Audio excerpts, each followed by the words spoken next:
हरे कृष्णा। संजय जी आगे कहते हैं, उस समय दुर्योधन, कर्ण, द्रोणाचार्य और दुशासन, ये 4 महारथी 4 पांडवों के साथ युद्ध करने लगे। दुर्योधन अपने भाई दुशासन को साथ लेकर नकुल और सहदेव से भिड़ गया। राधा पुत्र कर्ण भीमसेन के साथ और अर्जुन आचार्य द्रोण के साथ युद्ध करने लगा। उन उग्र महारथियों का वह घोर, अत्यंत आश्चर्यजनक और अमानुषिक संग्राम वहां सब लोग सब ओर से देखने लगे। रथ के विचित्र पैतरों से विचरने वाले और विचित्र युद्ध करने वाले उन महारथियों का विचित्र रथों से व्याप्त व विचित्र युद्ध वहां सब रथी दर्शक की भांति देखने लगे। एक दूसरे को जीतने की इच्छा से वे योद्धा प्रयत्नपूर्वक पराक्रम में तत्पर थे। सूर्य के समान तेजस्वी रथों पर बैठे हुए पुरुष प्रवर योद्धा चंचल चपलाओं की चमक से युक्त शरत काल के मेघों की भांति शोभा पा रहे थे। महाराज, क्रोध और अमर्ष में भरे हुए वे परस्पर स्पर्धा रखने वाले, विजय के लिए प्रयत्नशील और विशाल धनुष धारण करने वाले धनुर्धर गजराजों के समान एक दूसरे से जूझ रहे थे। निश्चय ही अंतकाल आए बिना किसी के शरीर का नाश नहीं होता है, तभी तो उस संग्राम में शक्ति विक्षिप्त हुए समस्त महारथी एक साथ ही नष्ट हो रहे थे। उस समय योद्धाओं के कटे हुए हाथ पैर, मारे गए हाथी घोड़े इधर उधर पड़े थे। वायु के समान वेगशाली सारथी युन्य भयभीत घोड़े जिन्हें बारंबार इधर उधर खींच रहे थे, जिनके रथी योद्धा और ध्वज नष्ट हो चुके थे, ऐसे नगराकार सुनसान रथ भी वहां दृष्टिगोचर हो रहे थे। इसी समय क्रुद्ध और अहिष्णु दुर्योधन का रोष और अमर्ष से भरा हुआ नकुल के साथ युद्ध आरंभ हो गया। माद्रीपुत्र नकुल ने आपके पुत्र दुर्योधन को दाहिने कर दिया और हर्ष में भरकर उस पर सैकड़ों बाणों की झड़ी लगा दी। तेजस्वी नकुल युद्ध की विचित्र प्रणालियों के ज्ञाता थे। उन्होंने धृतराष्ट्र पुत्र दुर्योधन मुझे दाहिने लाने की चेष्टा कर रहा है सोचकर उसे सहसा रोक दिया। नकुल ने दुर्योधन को अपने बाण समूहों द्वारा पीड़ित करते हुए सब ओर से रोककर युद्ध से विमुख कर दिया।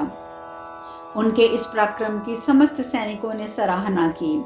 उस समय आपकी कुमंत्रणा और आप अपने को प्राप्त हुए संपूर्ण दुखों को स्मरण करके नकुल ने अपने आपके पुत्र को ललकारते हुए कहा, अरे खड़ा रहे खड़ा रहे। इस प्रकार श्री महाभारत द्रोण पर्व के अंतर्गत नकुल का युद्ध विषयक 127वां अध्याय पूर्ण हुआ। संजय जी आगे कहते हैं, राजन, तदंतर अपने रथ के तीव्र वेग से पृथ्वी को कपाते हुए दुशासन ने कुपित होकर सहदेव पर आक्रमण किया। उसके आते ही शत्रुसूदन माद्री कुमार सहदेव ने शीघ्र ही एक भल्ल मार के दुशासन के सारथी का मस्तक शस्त्रास्त्र सहित काट डाला। इस कार्य में उन्होंने इतनी फुर्ती दिखाई कि ना तो दुशासन ना ही कोई दूसरा सैनिक इस बात को जान सका कि सहदेव ने सारथी का सिर काट डाला है। जब रास छूट हो जाने के कारण घोड़े अपनी मौज से इधर उधर भागने लगे, तब दुशासन को ज्ञात हुआ कि मेरा सारथी तो मारा गया है। रथियों में श्रेष्ठ दुशासन अश्व संचालन की कला में निपुण था। वह रणभूमि में स्वयं ही घोड़ों को काबू में करके शीघ्रता पूर्वक विचित्र रीति से अच्छी तरह युद्ध करने लगा। सारथी के मारे जाने पर दुशासन उस रथ के द्वारा युद्ध भूमि में निर्भय सा विचरता रहा। उसके इस कर्म की अपने और शत्रु पक्ष के लोगों ने भी प्रशंसा की। सहदेव उन घोड़ों पर तीखे बाणों की वर्षा करने लगा। उन बाणों से पीड़ित होकर घोड़े इधर उधर भागने लगे। दुशासन जब घोड़ों की रास संभालने लगता तो धनुष छोड़ देता और जब धनुष से काम लेता तो विवश होकर घोड़ों की रास छोड़ देता।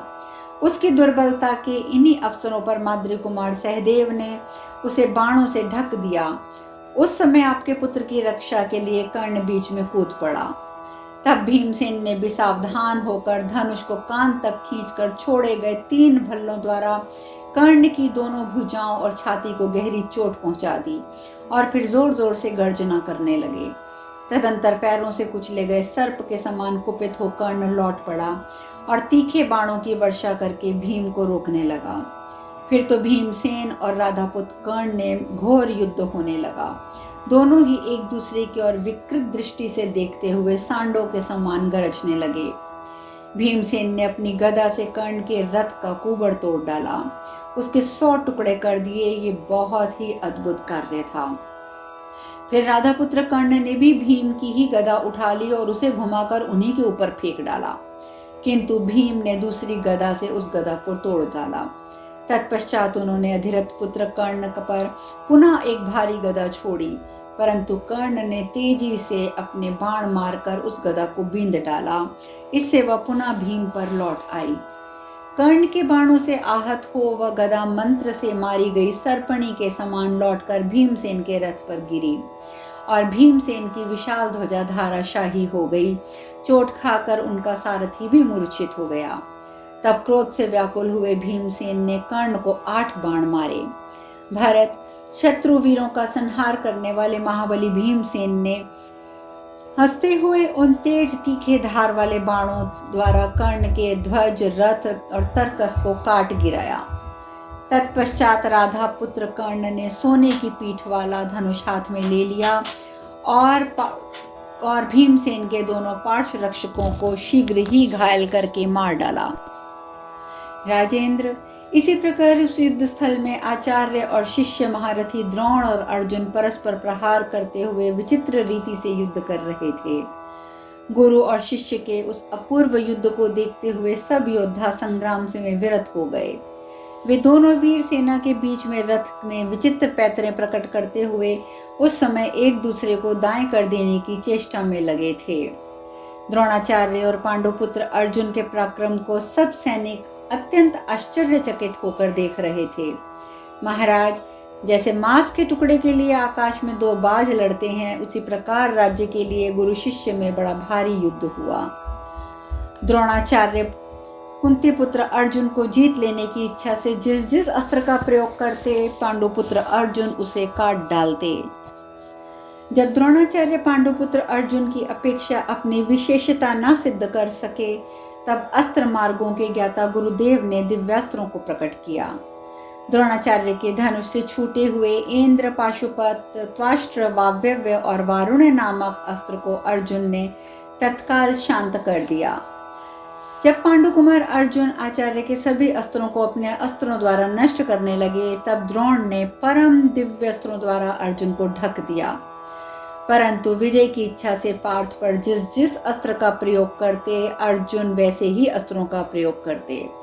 जब अर्जुन के द्वारा उनके विधि पूर्वक चलाए हुए दिव्यास्त्र भी प्रतिहत होने लगे, तब द्रोण ने मन ही मन अर्जुन की सराहना की। भरत, शत्रुओं को संताप देने वाले द्रोणाचार्य उस शिष्य के द्वारा अपने आप को भूमंडल के सभी शस्त्रवेताओं से श्रेष्ठ मानने लगे। महामनस्वी वीरों के बीच में अर्जुन के द्वारा इस प्रकार रोके जाते हुए द्रोणाचार्य प्रयत्नपूर्वक, प्रसन्नतापूर्वक मुस्कुराते हुए स्वयं भी अर्जुन को आगे बढ़ने से रोकने लगे। तदंतर वह युद्ध देखने की इच्छा से बहुत से देवता, गंधर्व, ऋषि, सिद्ध समुदाय खड़े हो गए।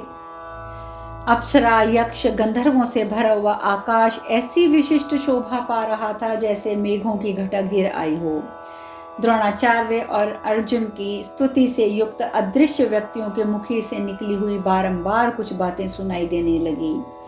जब दिव्यास्त्रों के प्रयोग होने लगे और उनके तेज से 10 दिशाएं प्रकाशित हो उठी, उस समय आकाश में एकत्र हुए सिद्ध और ऋषि इस प्रकार वार्तालाप करने लगे, ये युद्ध ना तो मनुष्यों का, ना असुरों का, ना राक्षसों का, ना देवताओं का एवं गंधर्वों का है, निश्चय ही परम उत्तम ब्रह्म युद्ध है। ऐसा विचित्र और आश्चर्यजनक संग्राम हम लोगों ने ना तो कभी देखा था, ना ही सुना था।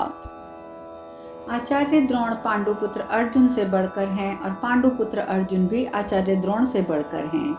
इन दोनों में कितना अंतर है, इसे दूसरा कोई नहीं देख सकता। यदि भगवान शंकर अपने 2 रूप बनाकर स्वयं ही अपने साथ युद्ध करें, तो भी उसी युद्ध में उनकी उपमा दी जा सकती है।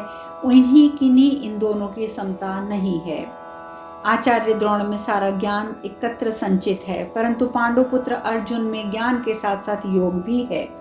इसी प्रकार आचार्य द्रोण में सारा शौर्य एक स्थान पर आ गया है, परंतु पांडुनंदन अर्जुन में शौर्य के साथ बल भी है। ये दोनों महान धनुर्धर वीर युद्ध में किन्हीं दूसरे योद्धाओं के द्वारा नहीं मारे जा सकते, परंतु ये दोनों यदि चाहें तो देवताओं सहित संपूर्ण जगत का विनाश कर सकते हैं। महाराज, उन दोनों पुरुष प्रवर वीरों को देखकर आकाश में छिपे हुए और प्रत्यक्ष दिखाई देने वाले प्राणी भी सब ओर से यही बातें कर रहे थे। तत्पश्चात परम बुद्धिमान द्रोणाचार्य ने युद्ध भूमि में अर्जुन को और आकाशवर्ती अदृश्य प्राणियों को संताप देते हुए ब्रह्मास्त्र प्रकट किया। फिर तो पर्वत और वृक्षों सहित धरती डोलने लगी, आंधी उठ गई और समुद्रों में ज्वार आ गया। महामना द्रोण के साथ ब्रह्मास्त्र के उठाए जाते ही कौरवों और पांडवों की सेनाओं पर तथा समस्त प्राणियों में भारी संकट छा गया। राजेंद्र, तब अर्जुन ने भी बिना किसी घबराहट के ब्रह्मास्त्र से ही द्रोणाचार्य के अस्त्र को दबा दिया। फिर सारा उपद्रव शांत हो गया। जब द्रोणाचार्य और अर्जुन में से कोई भी किसी को परास्त ना कर सका, तब सामूहिक युद्ध के द्वारा उस संग्राम को व्यापक बना दिया गया। प्रजानाथ, रणभूमि में द्रोणाचार्य और अर्जुन में घमासान युद्ध छिड़ जाने पर किसी को कुछ नहीं सूझ रहा था। द्रोणाचार्य ने युद्ध स्थल में अर्जुन को छोड़कर पांचालों पर धावा किया और फिर अर्जुन ने भी द्रोणाचार्य का मुकाबला छोड़कर कौरव सैनिकों को वेदपूर्वक उखाड़ना आरंभ किया। उस महासमर में दोनों ने अपने बाण समूहों द्वारा सब कुछ अंधकार से आच्छन्न कर दिया। वह तुमुल युद्ध संपूर्ण जगत के लिए भयदायक प्रतीत होता था। आकाश में बाणों का जाल बिछ गया, इससे वहां कोई आकाशचारी पक्षी भी कहीं उड़कर नहीं जा सका। इस प्रकार श्री महाभारत द्रोण पर्व के अंतर्गत द्रोणवध पर्व में घमासान युद्ध विषयक 188वां अध्याय पूर्ण हुआ। संजय जी आगे कहते हैं, महाराज, इस प्रकार हाथी, घोड़ों और मनुष्यों का संहार करने वाले उस वर्तमान युद्ध में दुशासन धृष्टद्युम्न के साथ जूझने लगा। एक ही क्षण में धृष्टद्युम्न के बाणों का ऐसा ढेर लग गया कि दुशासन का रथ, ध्वजा, सारथी सहित अदृश्य हो गया। धृष्टद्युम्न के बाण समूहों से अत्यंत पीड़ित हो दुशासन उनके सामने ना ठहर सका। इस प्रकार अपने बाणों द्वारा दुशासन को सामने से भगाकर सहस्त्रों बाणों की वर्षा करते हुए धृष्टद्युम्न ने रणभूमि में पुनः द्रोणाचार्य पर आक्रमण किया। यह देखकर हृदिक पुत्र कृतवर्मा और दुशासन के 3 भाई बीच में आ धमके। वे चारों मिलकर धृष्टद्युम्न को रोकने लगे। सबके हृदय शुद्ध और आचार व्यवहार निर्मल थे। सभी स्वर्ग की प्राप्ति को लक्ष्य को अपने सामने रखे हुए थे और विजय की अभिलाषा से युद्ध कर रहे थे। न सूची, न कपिश, न गाय, न हाथी, 2 फलों का बांटने वाला, ना जिह्वा, बाण ही सब सिर्फ काम में लाए जा रहे थे। ये सब योद्धा न्यायुक्त युद्ध के द्वारा उत्तम लोक और कीर्ति पाने की अभिलाषा रखकर सरल और शुद्ध शस्त्रों को ही धारण करते थे। आपके 4 योद्धाओं का 3 पांडवों के साथ जो घमासान युद्ध चल रहा था, सब प्रकार के दोषों से रहित था। धृष्टद्युम्न शीघ्रतापूर्वक अस्त्र चलाने वाले थे। नकुल और सहदेव के द्वारा कौरव पक्ष के उन महारथियों को रोका गया देखकर स्वयं द्रोणाचार्य आगे बढ़ आए। वहां रोके गए वे चारों वीर उन दोनों पुरुष ही पांडवों के साथ इस प्रकार भिड़ गए मानो चौआई हवा 2 पर्वतों से टकरा रही हो। रथियों में श्रेष्ठ नकुल और सहदेव 2-2 कौरव रथियों के साथ जूझने लगे। इतने में ही धृष्टद्युम्न द्रोणाचार्य के सामने आ पहुंचे। महाराज, रण दुर्मत धृष्टद्युम्न को द्रोणाचार्य की ओर जाते और अपने दल के उन चारों वीरों को नकुल सहदेव के साथ युद्ध करते देख राजा दुर्योधन रक्त पीने वाले बाणों की वर्षा करते हुए उनके बीच में आ धमका। यह सत्य देख सत्य की बड़ी शीघ्रता के साथ पुनः दुर्योधन के सम्मुख आ गया और दोनों में पराक्रम से भरा युद्ध छिड़ गया। बचपन की सारी बातें याद करके वे दोनों वीर एक दूसरे की ओर देखते हुए बारंबार प्रसन्नतापूर्वक मुस्कुरा उठते थे। तदंतर राजा दुर्योधन ने अपने बर्ताव की निरंतर निंदा करते हुए वहां अपने प्रिय सखा सात्विकी से इस प्रकार कहा, सखे, क्रोध को धिक्कार है, लोभ को धिक्कार है, मोह को धिक्कार है, अमर्ष को धिक्कार है, इस क्षत्रियोचित आचार को धिक्कार है और इस बल को भी धिक्कार है। शनि प्रवर, इन क्रोध, लोभ आदि के अधीन होकर तुम मुझे अपने बाणों का निशाना बनाते हो और तुम्हें मैं वैसे तो तुम मुझे प्राणों से भी अधिक प्रिय हो और मैं भी तुम्हारा सदा से प्रीति पात्र रहा हूँ। हम दोनों के बीच जो परस्पर बर्ताव हो रहा है उन सबको मैं इस समय याद कर रहा हूँ, परंतु अब इस संग्रामण में हमारे ही सद्व्यवहार जीर्ण हो गए हैं। सात्वत वीर, आज का युद्ध ही क्रोध लोभ के सिवा दूसरा क्या है? उत्तम अस्त्रों की ज्ञाता सात्विकी ने हंसते हुए तीखे बाणों को ऊपर उठाकर पूर्वोक्त बातें करने वाले दुर्योधन को उत्तर दिया।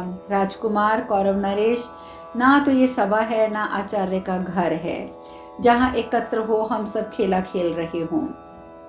दुर्योधन बोला, शनि प्रवर, हमारा बचपन का खेल कहाँ चला गया और फिर ये युद्ध कहाँ से आधम का? हाय, कलंक का काल का उल्लंघन करना अत्यंत ही कठिन है। हमें धन से या धन पाने की इच्छा से क्या प्रयोजन, जो हम सब लोग यहाँ धन के लोभ से एक दूसरे से जूझ रहे हैं। संजय कहते हैं, महाराज, ऐसी बातें कहने वाला राजा दुर्योधन से सात्विकी ने कहा, राजन, क्षत्रियों का सनातन आचार ही ऐसा है कि जहाँ गुरुजनों के साथ भी युद्ध करते हैं तो करना पड़ता है। यदि मैं तुम्हारा प्रिय हूँ तो तुम मुझे शीघ्र मार डालो, विलंब ना करो। भरतश्रेष्ठ, तुम्हारे ऐसा करने पर मैं पुण्य वनों के लोकों में जाऊंगा। तुम में जितनी शक्ति और प्रबल बल है वह शीघ्र मेरे ऊपर दिखाओ, क्योंकि मैं अपने मित्रों का महान संकट नहीं देखना चाहता। इस प्रकार स्पष्ट बोलकर दुर्योधन की बात का उत्तर दे सात्विकी निशंक होकर तुरंत आगे बढ़े। उन्होंने अपने ऊपर दया नहीं दिखाई। राजन, सामने आते हुए महाबाहु सात्विकी को आपके पुत्र ने रोका और बाणों से ढक दिया। तदंतर हाथी और सिंह के एक समान क्रोध से भरे हुए कुरुवंशी और मधुवंशी सिंहों में परस्पर घोर युद्ध होने लगा।